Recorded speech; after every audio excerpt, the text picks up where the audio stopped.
D'abord, qu'est-ce que vous connaissez de l'hypertension? Qu'est-ce que vous savez déjà de l'hypertension? D'après vous, comment se développe l'hypertension? Quand on a de l'hypertension, ça vient d'où? C'est quoi en fait l'hypertension?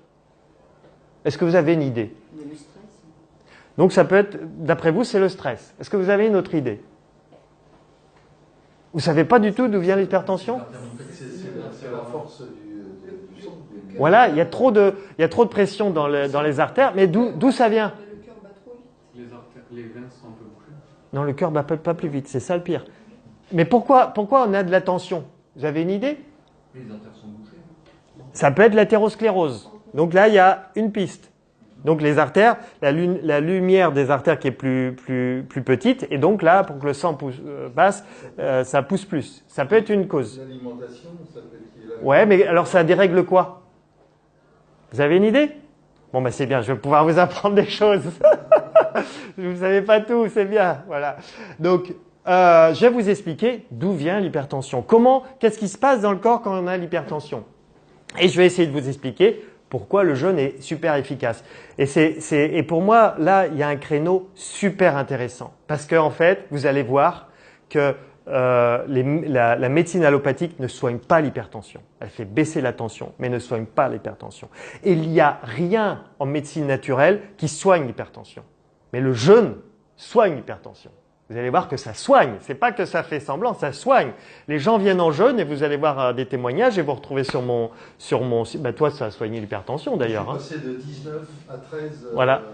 Donc ça soigne l'hypertension. C'est pas que ça fait baisser la tension, c'est que ça soigne. Hein. Alors, voilà. Puis après, je vais vous expliquer pour les personnes hypertendues comment procéder au jeûne et comment aussi procéder en termes d'alimentation pour ne pas reprendre le médicament. Hein.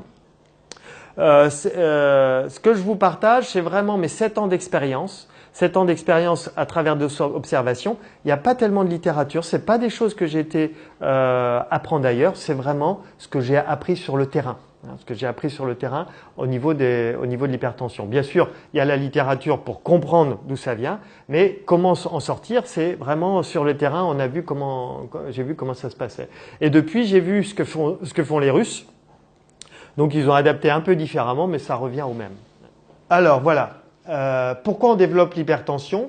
Donc aujourd'hui, je vais me contenter juste sur ce qu'on appelle la tension dite essentielle. Hein, la tension dite essentielle, qu'il s'agit des 90% d'hypertension. Hein, il y a des fois des hypertensions qui sont liées à des tumeurs, des choses comme ça. On ne va pas regarder ça. Nous, c'est l'hypertension générale dite essentielle. Alors, qu'est-ce qu'on voit? En fait, l'hypertension, c'est quoi? C'est un déséquilibre hormonal. C'est un déséquilibre hormonal. Déséquilibre hormonal. On va voir qu'il y a des hormones qui sont en surproduction quand le foie va pas bien, quand le rein va pas bien, et en sous-production quand le cœur n'est pas assez sollicité. D'accord? Donc on va voir d'un côté qu'il y a trop d'un côté et pas assez de l'autre, et c'est ce déséquilibre hormonal qui va créer l'hypertension. Hein. Et puis, on va voir aussi que c'est la réduction de la lumière, donc l'athérosclérose, qui va augmenter ce phénomène.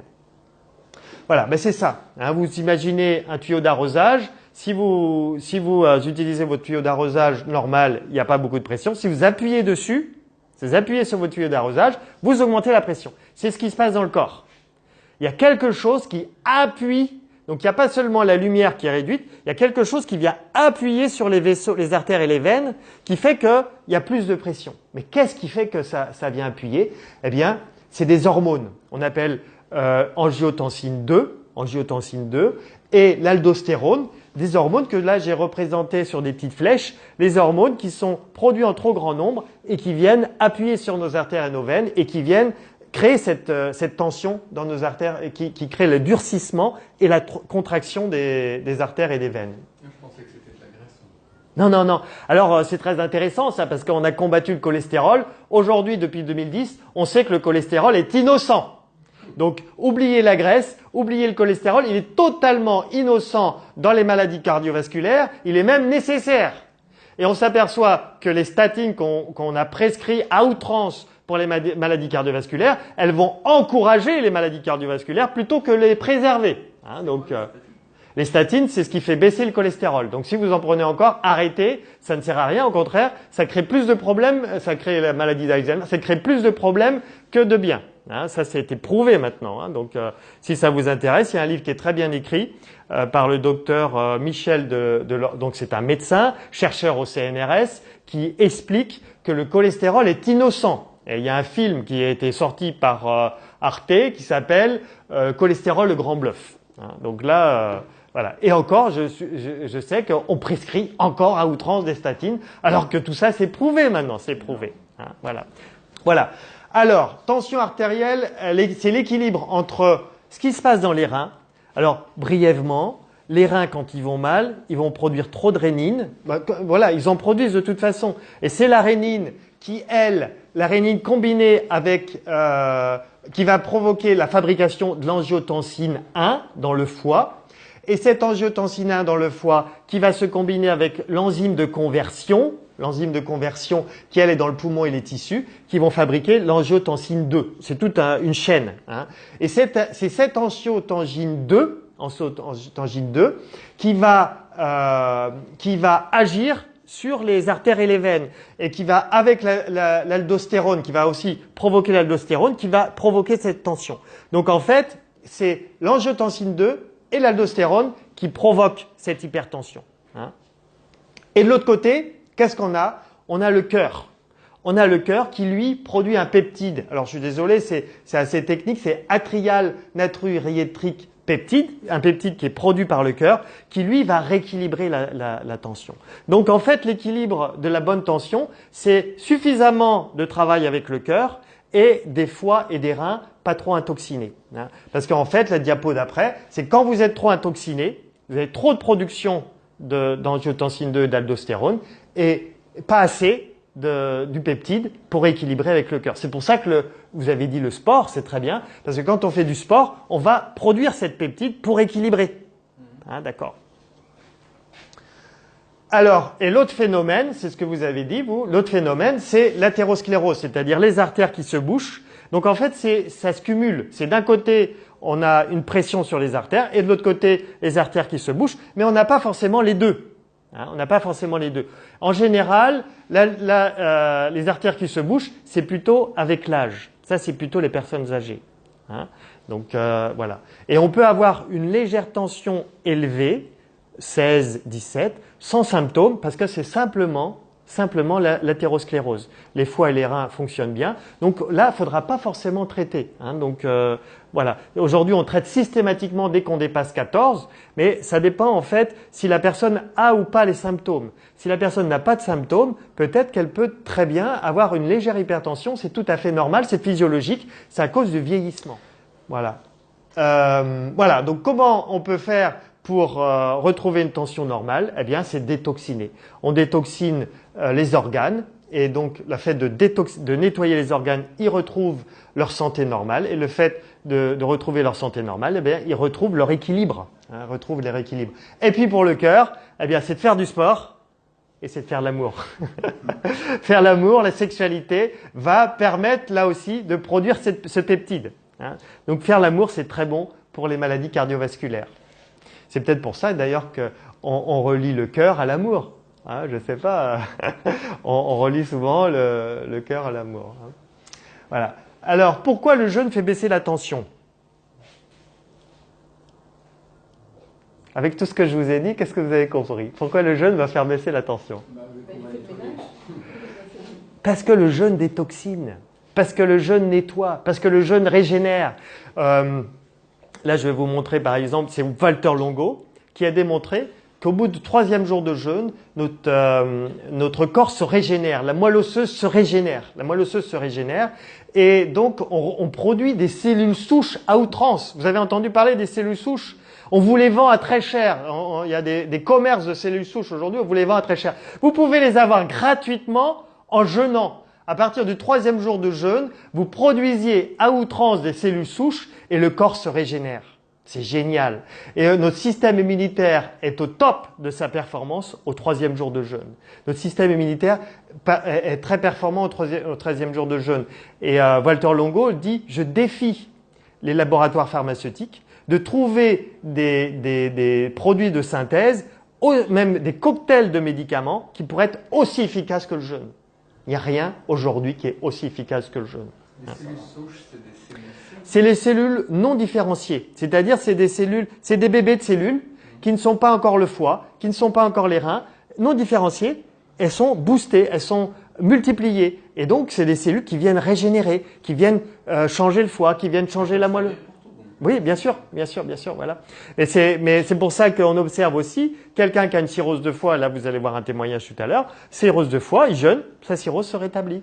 Quelqu'un qui a un problème de rein, il jeûne, ses reins se rétablissent. Donc parce qu'il y a régénération, on se régénère avec le jeûne. Voilà. Et d'ailleurs, c'est ce que dit Walter Longo, on arrête de produire l'enzyme K. Alors, vous n'avez peut-être pas entendu parler de l'enzyme K, mais l'enzyme K, c'est lié au vieillissement. Et donc, le fait d'arrêter l'enzyme K, quand vous jeûnez, normalement, vous ne vieillissez pas. Après, voilà. Ok. Donc, comment se préparer quand on est hyper tendu? Comment se préparer? Eh bien, c'est de commencer par l'alimentation, suivre une alimentation hypotensive. Commencer aussi par un jour de jeûne. Un jour de jeûne, alors si on a beaucoup de surpoids, ça peut être un jour sur deux. C'est excellent si vous faites un jour de jeûne, un jour sur deux. C'est une chercheuse française, Sandrine Turet, qui elle a démontré que si on jeûnait un jour sur deux, ceux qui jeûnent un jour sur deux, je l'ai fait sur deux semaines, si on arrive à jeûner un jour sur deux sur 3 mois, eh bien on augmente de 30% sa mémoire. Parce qu'apparemment, on fabrique des neurones. Le jeûne, un jour sur deux, maintenu sur 3 mois, on fabrique des neurones. On redéclenche la neurogénèse. Donc ce n'est pas vrai qu'on a un taux de neurones qui diminue avec l'âge. On est capable de refabriquer des neurones et le jeûne le permet. Et d'ailleurs la myrtille aussi, elle conseille le jeûne et la myrtille. Elle. Voilà, donc ce qu'on peut faire, alors durant le jeûne, qu'est-ce qu'on fait? On va surveiller la tension tous les jours et on va observer qu'au 3e, 5e jour de jeûne, ça va dépendre des gens, pouf, la tension baisse. Donc même s'ils sont sous hypotenseur, ils sont peut-être à 13, à 12 sous hypotenseur ou à 14 sous hypotenseur. Et là on observe, poum, ça descend à 11, à 10, bah là on retire l'hypotenseur. On retire. Alors, et on continue de surveiller la tension tous les jours. Quelqu'un qui a une tension normale, elle va baisser aussi. Oui, quelqu'un qui a une tension normale de 12, ça va baisser à 11, à 10. Voilà, donc c'est normal. Et donc là, on voit que ça baisse. Et puis, on enlève l'hypotenseur, on surveille si ça reste bas. Et en général, ça reste bas.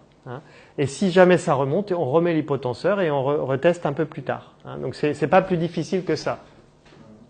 Et puis ensuite, c'est bien de jeûner minimum une semaine.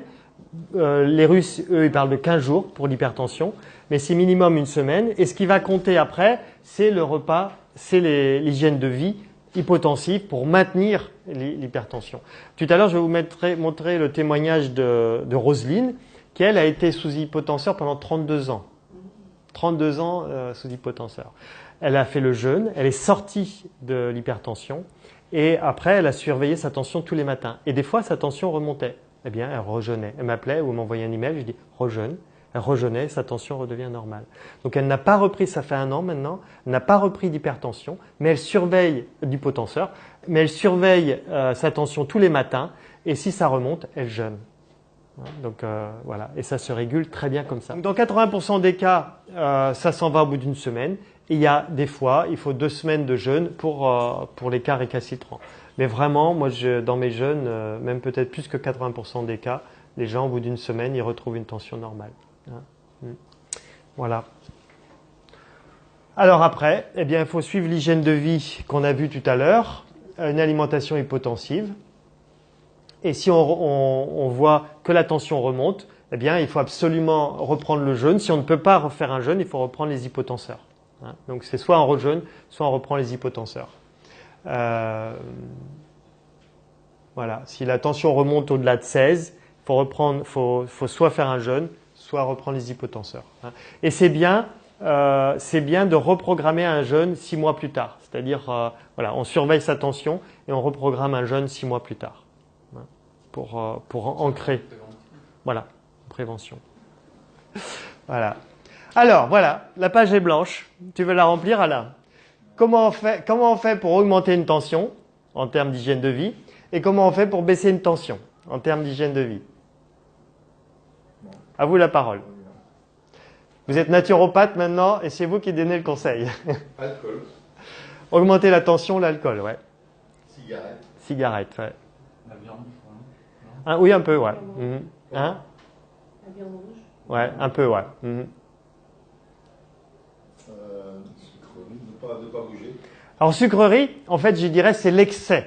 Excès alimentaire. Hein, l'excès de sucre, ça peut donner ça. Comment? Ne pas bouger, ne pas faire de... Ça, c'est ce qui va faire baisser la tension. Oui, c'est la sédentarité. Sédentarité va faire augmenter la tension. Ouais. Vous en avez d'autres? Le stress. Ouais. Alors, le stress, c'est indirect.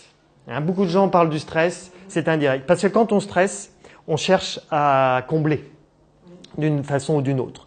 Donc, on stresse, il y en a qui fument, il y en a qui boivent, il y en a qui vont manger trop. Hein, c'est là. La tension, la blouse blanche, l'histoire de la tension de la blouse blanche, oui, peut-être, un petit peu, mais vraiment, c'est dans l'hygiène de vie. Hein, c'est dans l'hygiène de vie. Le café, exactement. Le café va augmenter la tension. Le sel, voilà, le sel va augmenter la tension. Ok? Et qu'est-ce qui va la baisser? Le sport. Le jeûne. Le jeûne. Ah voilà, faut pas l'oublier, le jeûne. La méditation, La méditation, oui, tout à fait. J'ai pas mis dans mon tableau celle-là. Une hygiène de vie correcte. C'est quoi une hygiène de vie correcte? éviter de manger par exemple les produits industriels. Oui, le bio. Manger frugalement, ouais. Manger frugalement, ouais. Trop de sel, trop de sucre. Voilà. Bon, je vais vous dire. Voilà. Donc, qu'est-ce qui augmente la tension? Le sel, le tabac, l'alcool, la sédentarité, on l'a dit, le café, on l'a dit, la gelée royale. Vous le saviez? Faites attention à la gelée royale. La gelée royale rend les gens hyper tendus à vie. Tu le savais alors tout ça? Bien sûr.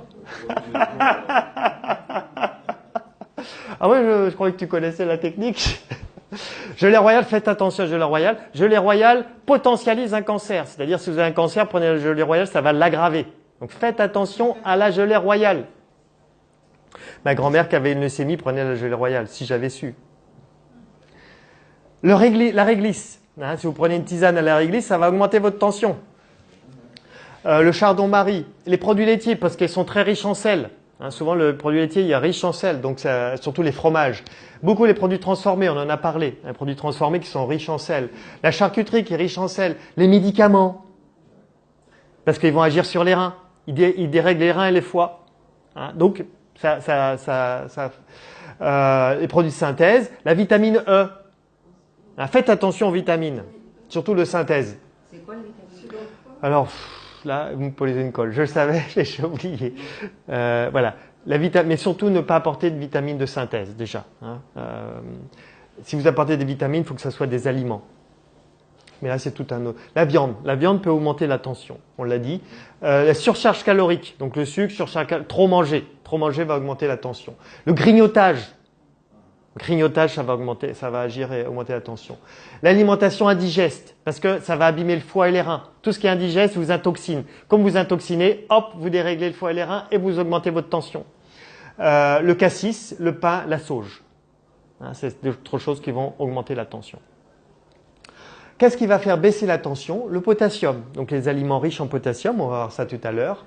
L'air pur de la nature. Quand tu parlais de méditation, on y est. Hein, l'air pur de la nature. Le jus de citron pressé le matin, parce qu'en plus c'est un anti-agrégant plaquettaire. Ça fait baisser la tension. Le sport, la myrtille, les aliments naturels faits à la maison. L'ail. L'ail, c'est très efficace. En ce moment, vous avez l'ail noir. L'ail noir que vous pouvez tartiner sur le matin, là, c'est délicieux. Vous n'avez pas mauvaise bouche avec ça. Parce que non, c'est très bon, hein. Non, je rigole. Je rigole pas parce que ça n'a pas le goût d'ail. Ça a un goût, mais c'est sucré en plus. Vous n'avez pas goûté l'ail noir? C'est vraiment délicieux. C'est un délice, hein. Voilà. L'oignon, la pomme de terre, parce qu'elle est très riche en potassium. Les amandes, très riches en potassium. Tout ce qui est légumes. Légumes, ça va aider à faire baisser la tension.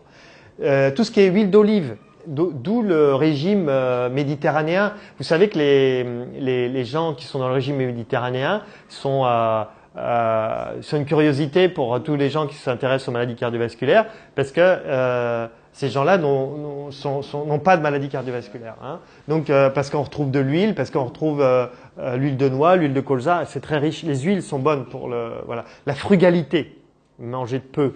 Hein. La diète, le jeûne et l'alimentation qui est digeste, les oméga 3. Et aussi, là, dans le régime méditerranéen, il y a beaucoup d'oméga 3. Les oméga 3, ça fluidifie le sang, ça assouplit les artères, donc c'est bon pour tout ce qui est peau, tissu. Donc les oméga 3, vous savez où on les trouve, hein, c'est les noix, les légumes verts, c'est les poissons bleus, voilà, à condition qu'ils soient crus, donc en marinade. Hein, si c'est en boîte crue, ça marche plus. Hein, mais voilà, donc les oméga 3. Voilà. Alors ensuite, qu'est-ce qu'on mange? Qu'est-ce qu'il faut manger pour avoir une alimentation hypotensive? En petit déjeuner, qu'est-ce que vous proposez comme petit déjeuner? En déjeuner-dîner, qu'est-ce que vous proposez? Qu'est-ce qu'il y a au menu ce soir? Voilà, au goûter. Est-ce que vous avez une idée? Ça fait ton ressenti aussi. Des amandes. Peut-être selon ce qu'on sent. J'aime pas trop ça, le ressenti, mais bon. Parce que j'ai peur qu'il y ait une confusion entre... Déjà de l'eau tiède avec du jus de citron. Voilà. Hein. Donc, l'eau tiède avec jus de citron, à condition de ne pas être frileux. Hein, parce que là, on va voir autre chose. C'est que si vous... En général, les gens hypertendus n'ont pas de frilosité. Mais faites attention, si vous êtes en bonne santé et que vous êtes légèrement frileux, ne prenez pas le citron le matin. Mais vous pouvez le prendre à 17h30 l'après-midi. Hein. Aussi arrêter en continu. Oui, c'est ça. Ouais, par pause. Voilà, c'est très bien. Ouais. Ok, je vais vous mettre ça en image. Hein. Ça va être plus sympa. Je vous ai mis en image. Voilà l'exemple de petit déjeuner hypotenseur. Donc, la banane. Pourquoi la banane? Parce qu'elle est très riche en potassium. Hein, la banane le matin. Vous faites un écrasé de banane, riche en potassium. Vous ajoutez les noix, parce que c'est riche en oméga 3. Et puis, au lieu de prendre du café, vous faites une tisane. Alors, je sais qu'il y a des gens qui vont faire la gueule, mais voilà, une tisane à l'aubépine ou au gui ou aux feuilles d'olivier ou à la pâquerette. Tout ça, ce sont des tisanes hypotensives. Hein, voilà, ça va changer. Voilà. Ou alors, vous faites un petit déjeuner à l'avocat. Un avocat, ça, c'est un fruit, mais pas acide, donc ça va pas vous apporter de frilosité. Vous rajoutez des noix et puis encore ma tisane. Ou alors c'est l'ail noir dont je vous ai parlé. Une ail noire, c'est délicieux, c'est comme une crème que vous tartinez sur des toasts là, des cracottes, et c'est délicieux et ça vous apporte de l'ail. L'ail fait baisser la tension et encore la tisane. Ou alors ce sont des fruits, hein, une salade de fruits. Avec des graines de chia. Là, ce que vous voyez avec les myrtilles, c'est des graines de chia. Et les graines de chia, ça, c'est des oméga 3 pas chers. Hein, vous avez, voilà, ça vous apporte beaucoup d'oméga 3 à pas cher. Voilà. Ouais, je sais pas. Et puis la tisane. Voilà un exemple de petit déjeuner pour les gens hypotendus. Mais alors le top, c'est quoi? Le top, c'est de ne pas prendre de petit déjeuner. Pas de café, juste la tisane. Et là, la tension baisse. Et vous allez mincir de 3 kilos en l'espace d'un mois si vous enlevez le petit déjeuner tous les matins. Ça, c'est un exemple de déjeuner et de dîner. Donc, beaucoup de crudité. Hein, la personne, surtout si elle est en surpoids, beaucoup de crudité. De l'oignon et de l'ail, ça peut être cuit si vous ne supportez pas quand c'est cru. Et puis bon, ça peut être, là, c'est une viande blanche avec des pommes de terre. Hein, vous voyez, c'est très bon tout ça. Et puis, en dessert, eh bien, il y a une compote avec des graines de chia. Je retrouve mes oméga 3. Ça peut être de la mâche avec des noix. Parce que la mâche et les noix, ça va apporter des oméga 3, en plus des vitamines, avec un peu de graines germées, encore des pommes de terre, j'espère que vous aimez les pommes de terre. Et puis, j'ai mis là du calamar. Calamar parce que c'est un poisson qui n'est pas contaminé, donc un poisson où il n'y a pas de mercure dedans. Donc voilà, vous pouvez prendre du poisson. Et puis une compote de myrtille. Une compote de myrtille, voilà. Ou alors ça peut être un menu végétarien. Hein. Donc là, ça peut être un jus de légumes avec des graines de chia dans le jus de légumes, avec encore des pommes de terre et puis un peu de fromage dans la pomme de terre. Voilà, faites attention au fromage quand même, hein. Un peu de fromage ou du beurre avec la pomme de terre et puis des amandes qui nous apportent les protéines. et puis une compote d'ananas. Attention, ça c'est pour la personne hypertendue. Hein, si ça ne vous concerne pas, je ne dis pas que c'est l'alimentation pour tout le monde. Hein, si vous aujourd'hui vous êtes plutôt hypotendu, il faut pas suivre ça. Hein, d'accord? Vous comprenez? C'est pas l'alimentation pour tout le monde, ça. Ça c'est pour les personnes en surpoids, hypertendues. Hein. L'alimentation, je l'adapte en fonction des objectifs de chacun. Si vous êtes frileux, hypotendu, faut pas prendre ça. D'accord? Ok. Le goûter. Donc c'est là qu'on va retrouver le citron, parce que c'est un anti-agrégant plaquettaire, le citron, le jus de citron. Le pamplemousse, parce que c'est riche en potassium. La myrtille, c'est excellent la myrtille. Hein. La myrtille, c'est bon pour le cerveau. Hein? Les yeux aussi. Les yeux, oui, tout à fait. Il y a des gens avertis ici. Les yeux, le cerveau, voilà. Et pourquoi pas la tomate. La tomate qu'il faut éviter de mettre dans un repas, donc vous pouvez la prendre à 17h30 comme un fruit. Hein. Voilà des exemples de repas possibles pour les gens. C'est l'avantage de cette méthode, c'est que vous allez mincir, c'est que les gens mincissent. Ils préservent leurs organes, parce que quand on prend les hypotenseurs, on ne préserve pas du tout les organes. Que là, on va améliorer le foie, les reins, le foie, les reins, le cœur. Et puis on va augmenter sa durée de vie en bonne santé. Parce qu'être sous hypotenseur, c'est pas forcément une vie. On a vu que la sexualité était à la déroute. On a vu que les muscles étaient à la déroute. C'est pas vraiment, voilà. On préserve sa sexualité. On améliore sa vitalité. Hein. Et puis on fait de la prévention pour d'autres problèmes de santé. C'est-à-dire on fait de la prévention pour le diabète. On fait de la prévention pour le Parkinson. Toutes ces maladies, en fait, qui sont liées à l'hypertension, c'est-à-dire ne sont pas liées à l'hypertension, mais qui ont les mêmes causes que l'hypertension. Hein. Et ça, c'est le docteur qui a écrit ce livre, docteur Michel de Lorgeril, qui le dit. Souvent, les gens qui ont un problème d'hypertension, eh bien, en plus, il y a le diabète qui vient après, et en plus, il y a le cancer qui vient après. Donc, parce qu'en fait, c'est les mêmes origines, c'est les mêmes causes. Et donc là, comme on soigne l'hypertension, eh bien, on va aussi soigner on va faire de la prévention pour toutes ces maladies. D'accord ?